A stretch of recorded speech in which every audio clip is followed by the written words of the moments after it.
Dear friends, welcome again to my YouTube channel Geotechnical Engineering Consultancy Tips. Today I will be telling you all about soil compaction, introduction and factors affecting compaction.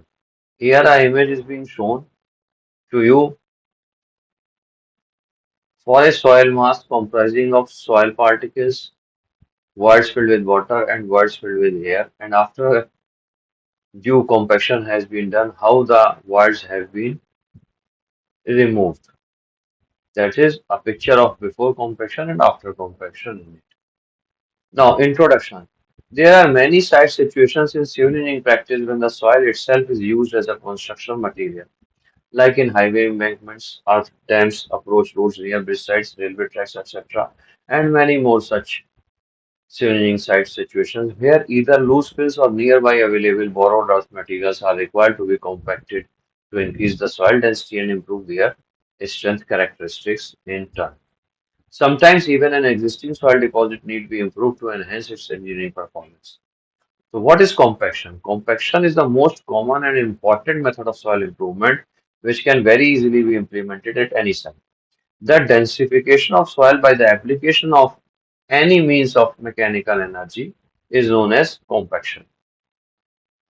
Now, I am explaining you all this with the help of this figure where you are being shown a before compaction image and after compaction image, and the soil mass comprising of soil particles, voids filled with water and voids filled with air. And after the due compaction has been done, the air voids have been reduced, which has been represented here as delta V in figure B. Now, compaction is the process by which the soil grains get rearranged more closely, wherein the volume of air voids get reduced and in turn the density of soil gets increased, that is, its shear strength increases and permeability decreases. Caution.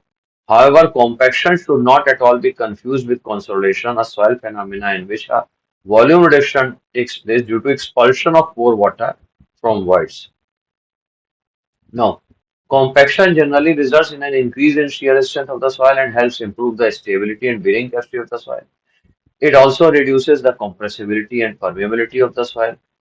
Detrimental settlements can therefore be prevented after a proper compaction has been achieved at the site, and undesirable volume changes due to swelling and shrinkage properties of the soil in few cases can also be controlled.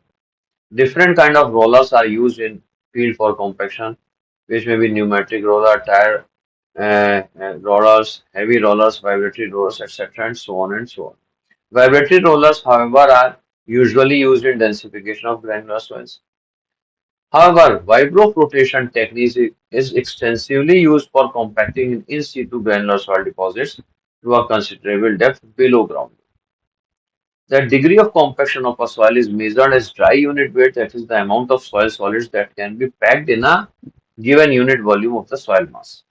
It is generally represented as optimum moisture content (OMC) and maximum dry density (MDD), about which I will be discussing with you all people in one of my future lectures very soon. Now, the factors affecting compaction are the water content, compactive effort, type of soil, method of compaction. Except the type of soil where there is no choice for us engineers and the people executing the work at the site as for any site, due to it being the locally available material because of the geography and geology of the site. The other three factors are variables which can be controlled at field or on site on the need basis and the site situations. Namaskar and thank you for your patient hearing. Keep on subscribing to my YouTube channel, Geotechnical Engineering Consultancy Tips. Thank you very much.